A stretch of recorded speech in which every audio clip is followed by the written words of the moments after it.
ಎರಡೇ ನಿಮಿಷದಲ್ಲಿ ಬಂಗಾರವನ್ನ ಗುಡ್ಡೆ ಹಾಕಿದ್ರು ದರೋಡೆಕೋರರು. 2 ನಿಮಿಷದಲ್ಲಿ ದೊಡ್ಡ ಬ್ಯಾಗ್ಗಳಿಗೆ ಚಿನ್ನವನ್ನು ತುಂಬಿಕೊಂಡು ಪರಾರಿಯಾಗಿದ್ದಾರೆ.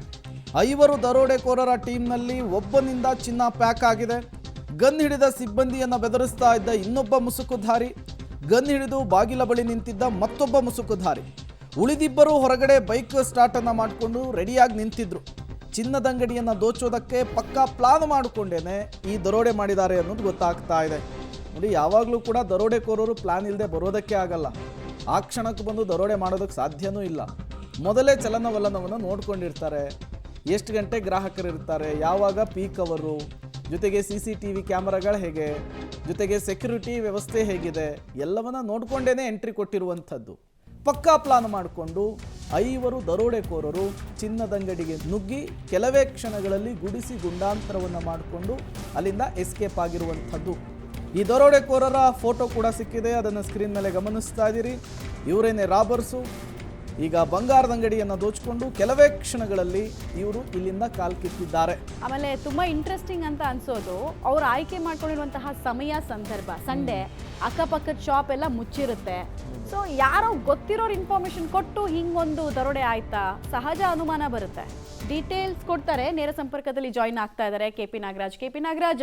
ಇನ್ಸೈಡ್ ಇನ್ವಾಲ್ವ್ಮೆಂಟ್ ಈ ದರೋಡೆ ಪ್ರಕರಣದಲ್ಲಿ ಇದೆಯಾ ಅನ್ನೋ ಸಹಜ ಅನುಮಾನ ಬರುತ್ತೆ. ಬಿಕಾಸ್ ದರೋಡೆ ಆಗಿರುವಂತಹ ಟೈಮಿಂಗು, ಡೇ ಮತ್ತೆ ದರೋಡೆಯ ಸ್ವರೂಪ ವಿಜುವಲ್ಸ್ ನೋಡಿದಾಗ ಏನ್ ಮಾಹಿತಿ ಇದೆ ಅದ್ರ ಬಗ್ಗೆ? ಇವತ್ತು ಯಾರಾದರೂ ಅಂಗಡಿಗೆ ಸಂಬಂಧಪಟ್ಟವ್ರನ್ನ ವಿಚಾರಣೆಗೆ ಒಳಪಡಿಸ್ತಾರಾ ಪೊಲೀಸರು?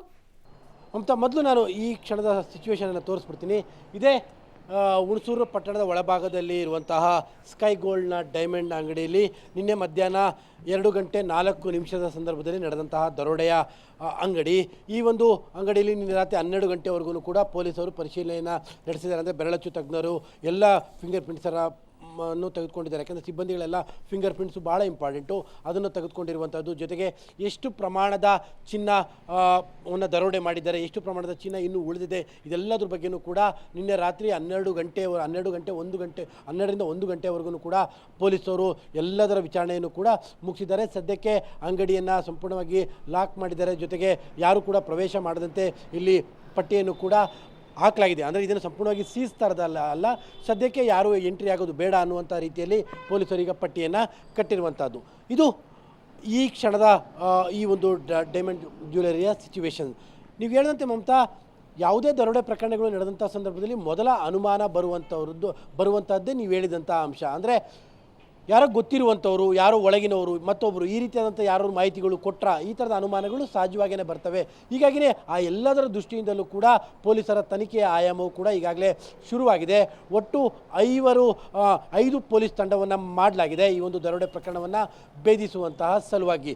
ಕೇವಲ 4 ನಿಮಿಷ 30 ಸೆಕೆಂಡ್ನ ಒಳಗಡೆ ಈ ಒಂದು ದೊಡ್ಡ ಪ್ರಮಾಣದ ದರೋಡೆ ನಡೆದಿರುವಂಥದ್ದು. ಕೆಜಿ ಗಟ್ಟಲೆ ಚಿನ್ನವನ್ನು ದರೋಡೆಕೋರರು ತೆಗೆದುಕೊಂಡು ಹೋಗಿದ್ದಾರೆ. ವೆರಿ ವೆಲ್ ಪ್ಲಾನ್ಡಲ್ಲಿ ಆಗಲೇ ಪ್ರೇಮ್ ಹೇಳಿದಂತೆ ಪ್ಲಾನು ಮಾಡ್ದಲೇ ಇಂಥದ್ದೊಂದು ದರೋಡೆ ಮಾಡೋದಕ್ಕೆ ಸಾಧ್ಯನೇ ಇಲ್ಲ. ಭಾಳ ನೀಟಾದಂತಹ ಪ್ಲಾನನ್ನು ದರೋಡೆಕೋರರು ಮಾಡಿರುವಂಥದ್ದು ಸ್ಪಷ್ಟವಾಗಿ ಗೊತ್ತಾಗ್ತಾ ಇದೆ. ಯಾಕೆಂದರೆ CCTV ಫುಟೇಜ್ಗಳನ್ನ ಗಮನಿಸ್ತಾ ಇದ್ದರೆ ಯಾವ ಹಂತದಲ್ಲೂ ಕೂಡ ದರೋಡೆಕೋರರು ಒಂದು ರೀತಿಯಾಗಿ ಭಯಭೀತಗೊಂಡಿರಲ್ಲ ಅಥವಾ ಗಾಬರಿಯಲ್ಲೂ ಕೂಡ ಇರಲ್ಲ.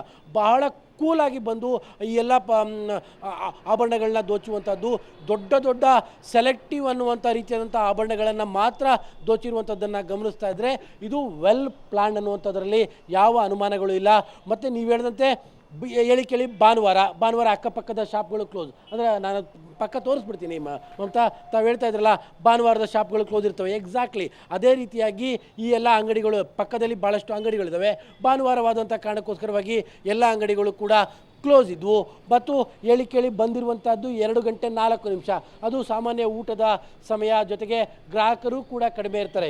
ಹೀಗಾಗಿ ಭಾರಿ ನೀಟಾದಂತಹ ಪ್ಲಾನ್ ಮಾಡಿಕೊಂಡು ವಿತ್ ಡೇ ಸಮೇತ, ಅಂದರೆ ಇಂಥದ್ದೇ ದಿನ ಇಂಥದ್ದೇ ಕ್ಷಣದಲ್ಲಿ ಮಾಡಬೇಕು ಅನ್ನುವಂಥ ಪ್ಲಾನನ್ನು ಬಹಳ ನೀಟಾಗಿ ರೂಪಿಸ್ಕೊಂಡು ಬಂದು ಈ ಒಂದು ದರೋಡೆಯನ್ನು ನಡೆಸಿರುವಂಥದ್ದು. ಜೊತೆಗೆ ಗನ್ನನ್ನು ಇಟ್ಕೊಂಡು ಎದುರಿಸಿದಂಥದ್ದು. ತಾವಾಗಲೇ ಹೇಳ್ತಿದ್ದಂತೆ ಅದು ಡೂಪ್ಲಿಕೇಟಾ ಒರಿಜಿನಲಾ ಗೊತ್ತಿಲ್ಲ. ಬಟ್ ಆ ಕ್ಷಣದ ಗಾಬರಿ ಸಹಜವಾಗಿಯೇ ಅಲ್ಲಿದ್ದಂತಹ ಸಿಬ್ಬಂದಿಗಳು ಆಗಿದೆ ಮತ್ತು ಕೆಲವು ಗ್ರಾಹಕರುಗಳು ಕೂಡ ಆಗಿದೆ. ಹಾಗಾಗಿ ಏನು ಮಾಡೋಕ್ಕಾಗದಿರುವಂಥ ಸಿಚುವೇಶನ್ ಎಂಥದ್ದೇ ಅದು ಡೂಪ್ಲಿಕೇಟ್ ಆಗಿರಲಿ ಒರಿಜಿನಲ್ ಆಗಿರಲಿ, ಗನ್ನನ್ನು ನೋಡಿದಂಗೆ ಸಹಜವಾದಂತಹ ಗಾಬರಿ ಆಗುತ್ತೆ. ಇದೇ ಗಾಬರಿಯನ್ನೇ ಅಡ್ವಾಂಟೇಜ್ ಆಗಿ ಮಾಡಿಕೊಂಡು ಇಂಥದ್ದೊಂದು ಭಾರಿ ಪ್ರಮಾಣದ ದರೋಡೆಕೋರರು ಮಾಡಿರುವಂಥದ್ದು. ಮಮತಾ. KP ನಾಗರಾಜ್, ಇವರ ಎಂಟ್ರಿ ಮತ್ತು ಎಕ್ಸಿಟು ಕೆಲವೇ ಕ್ಷಣಗಳಲ್ಲಿ ಇಡೀ ಚಿನ್ನದ ಅಂಗಡಿಯನ್ನು ದರೋಡೆ ಮಾಡಿದ್ದು ಇವರ ಈ ದರೋಡೆಕೋರರ ನೈಪುಣ್ಯತೆಯನ್ನು ತೋರಿಸ್ತಾ ಇದೆ ಈ ದರೋಡೆ ಮಾಡೋ ವಿಚಾರದಲ್ಲಿ. ಅಂದರೆ ಇವರೊಬ್ಬ ಪಕ್ಕಾ ಪ್ರೊಫೆಷನಲ್ ದರೋಡೆಕೋರರೇ ಮಾಡಿರುವಂತಹ ಕೆಲಸದ ರೀತಿಯಲ್ಲೂ ಕೂಡ CCTV ಫುಟೇಜನ್ನು ನೋಡಿದ್ರೆ ಗೊತ್ತಾಗ್ತಾ ಇದೆ. ಪೊಲೀಸರ ಇನ್ವೆಸ್ಟಿಗೇಷನ್ ಹೇಗೆ ಸಾಗ್ತಾ ಇದೆ ಈ ವಿಚಾರದಲ್ಲಿ ಈಗ ಅಂತ? ಸ್ಪಷ್ಟವಾಗಿ ಈಗಾಗಲೇ ಇದು ಪ್ರೊಫೆಷನಲಿಸ್ಟ್ ಮಾಡಿರುವಂಥದ್ದು ಅನ್ನುವಂಥದ್ರಲ್ಲಿ ಯಾವ ಅನುಮಾನಗಳು ಕೂಡ ಇಲ್ಲ. CCTV ಫುಟೇಜ್ನ ದೃಶ್ಯಾವಳಿಗಳನ್ನು ಪೊಲೀಸರು ಗಮನಿಸಿದ ಮೇಲೆ ಮೊದಲ ಇದೇ ನಿರ್ಧಾರಕ್ಕೆ ಬಂದಿದ್ದಾರೆ. ಇದು ಯಾವುದೋ ಆದಿ ತಪ್ಪಿದಂತಹ ಹುಡುಗರು ಯಾವುದೋ ಆ ಕ್ಷಣದಲ್ಲಿ ಆಗಿರುವಂಥ ಪ್ಲಾನ್ ಥರದಲ್ಲಿ ಅಲ್ಲ, ಇದು ಪಕ್ಕಾ ಪ್ರೊಫೆಷನಲಿಸ್ಟ್ ದರೋಡೆಕೋರರೇ ಮಾಡಿರುವಂಥ ಕೃತ್ಯ ಅನ್ನುವಂಥದ್ದಲ್ಲಿ ಯಾವ ಅನುಮಾನಗಳು ಕೂಡ ಉಳಿದಿಲ್ಲ. ಯಾಕಂದರೆ ಅವರು ಈ ಶಾಪ್ಗೆ ಎಂಟ್ರಿ ಆಗುವಂಥ ರೀತಿ, ಜೊತೆಗೆ ಒಳಗಡೆ ಹೋದಂಥ ಸಂದರ್ಭದಲ್ಲಿ ಅಲ್ಲಿರುವಂಥ ಗ್ರಾಹಕರನ್ನು ಬೆದರಿಸುವಂಥ ರೀತಿ, ಅಲ್ಲಿರುವಂಥ ಸಿಬ್ಬಂದಿಗಳನ್ನು ಬೆದರಿಸುವಂಥ ರೀತಿ, ಮತ್ತು ಒಬ್ಬನೇ ಆ ಇಡೀ ಚಿನ್ನವನ್ನು ಒಬ್ಬನೇ ತೆಗೆದುಕೊಂಡು ಒಂದು ಗುಡ್ಡೆ ಹಾಕುವಂಥದ್ದು, ಮತ್ತೊಬ್ಬ ಅಲ್ಲಿರುವಂಥ ಸಿಬ್ಬಂದಿಗಳನ್ನು ಬೆದರಿಸುವಂಥ ಪ್ರಯತ್ನ ಮಾಡುವಂಥದ್ದು, ಉಳಿದಂತಹ ಮತ್ತೊಬ್ಬ ಈ ಒಂದು ಗೇಟ್ನ ಬಳಿ ನಿಂತ್ಕೊಳ್ಳುವಂಥದ್ದು, ಮತ್ತಿಬ್ಬರು ಇದೇ ಒಂದು ಈ ಮೆಟ್ಟಿಲಿನ ಬಳಿಯಲ್ಲೇ ಇಲ್ಲೇ ಟೂ ವೀಲರ್ಗಳನ್ನು ನಿಲ್ಲಿಸ್ಕೊಂಡು ಅವರಿಗೆ ಬರುವಂಥವ್ರಿಗೆ ಕಾಯ್ತಾ ಇರುವಂಥದ್ದು. ಇದನ್ನೆಲ್ಲ ಗಮನಿಸ್ತಾ ಇದ್ದರೆ ಇದು ಪಕ್ಕಾ ಪ್ರೊಫೆಷನಲಿಸ್ಟ್ಗಳೇ ಮಾಡಿರುವಂಥದ್ರಲ್ಲಿ ಯಾವ ಡೌಟ್ಗಳು ಕೂಡ ಇಲ್ಲ.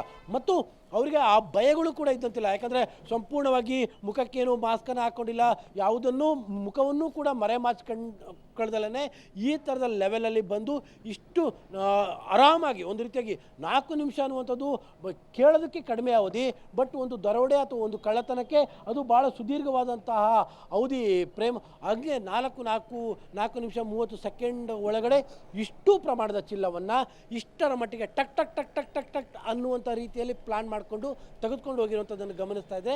ಇದು ಪಕ್ಕಾ ಪ್ರೊಫೆಷನಲಿಸ್ಟ್ ಅನ್ನುವಂಥದ್ರಲ್ಲಿ ಯಾವ ಅನುಮಾನಗಳು ಕೂಡ ಪೊಲೀಸರಿಗೂ ಕೂಡ ಉಳಿದಿಲ್ಲ. Prem. Okay, thank you KP Nagaraj ತಮ್ಮೆಲ್ಲ ಮಾಹಿತಿಗಾಗಿ.